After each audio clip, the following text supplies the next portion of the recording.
le circuit de la Ferté-Gaucher également, sous l'œil expert de Jérôme Barconnière. Un sacré numéro affublé de 3 lettres mythiques, 205 GTI, la reine des petites sportives des années 80. Et elle a toujours de nombreux adeptes, comme Olivier, l'heureux propriétaire de cette magnifique version 1,6 litre de 115 chevaux de 1989. Mais la Peugeot n'était pas seule au monde. Sa grande rivale à l'époque, c'était la Renault Super 5 GT Turbo. Arnaud, lui, a craqué pour ce modèle de 1991, totalement rénové. La 205 GTI, c'est quoi ? Moins de 900 kg, beaucoup de plastique et du rouge qui pique les yeux un peu partout. Ces jantes façon cadran de téléphone de l'époque sont en 14 pouces, une taille qui paraît ridicule aujourd'hui, et pourtant, il y avait plus petit encore. Comme sur la Super 5 GT Turbo par exemple, 13 pouces seulement, mais en alliage, attention. Aujourd'hui, Arnaud a quand même bien du mal à trouver des pneus à ces dimensions. Au début des années 90, cette ligne ramassée et bodybuildée à coups d'ajouts aérodynamiques était une vraie promesse de performance. 1,6 litre GTI, ça c'est du mythe. Tu ne l'auras jamais sur ta voiture. Non mais tu rigoles, t'appelles ça un mythe?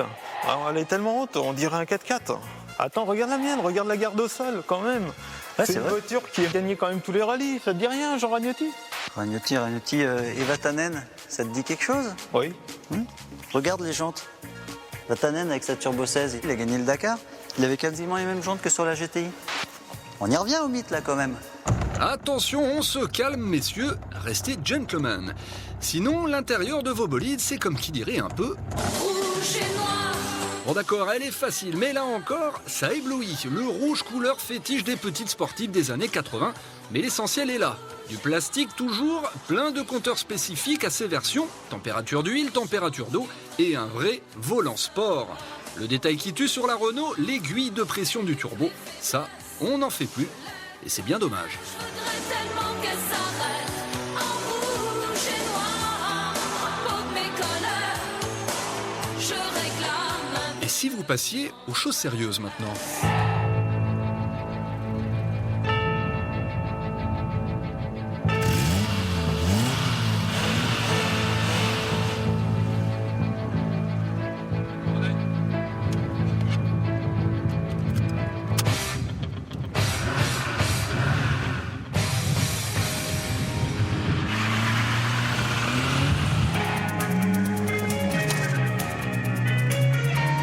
T'as vu l'effet turbo?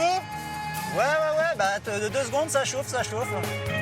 La Super 5 accélère de 0 à 100 km/h en 7 secondes 7 et relègue la 205 GTI à 1 seconde 4 derrière elle. Par contre, tu me fais peur à tanguer comme ça. La 205 GTI est plus ferme, elle, en suspension, et s'en sort mieux sur tracé sinueux. Voilà. Au revoir. Il est beau mon logo GTI. C'est juste la chance du mythe. La Super 5 est pénalisée par son train avant qui peine à passer la puissance du turbo. À quelques dizaines de mètres de l'arrivée, Arnaud s'accroche toujours.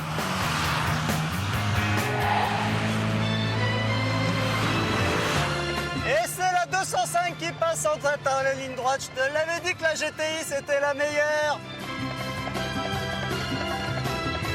Bon, c'est bon, t'as compris? La 205 c'est la reine des GTI. Oui, mais cette fois-ci, t'as eu beaucoup de chance. La prochaine fois, je serai devant. Ouais, on dit ça. Mais elle est pas à vendre, ta voiture? Ça dépend, tu veux mettre combien? Non, mais t'es pas fou. GTI ou GT Turbo, quand on en choisit une, c'est pour toujours.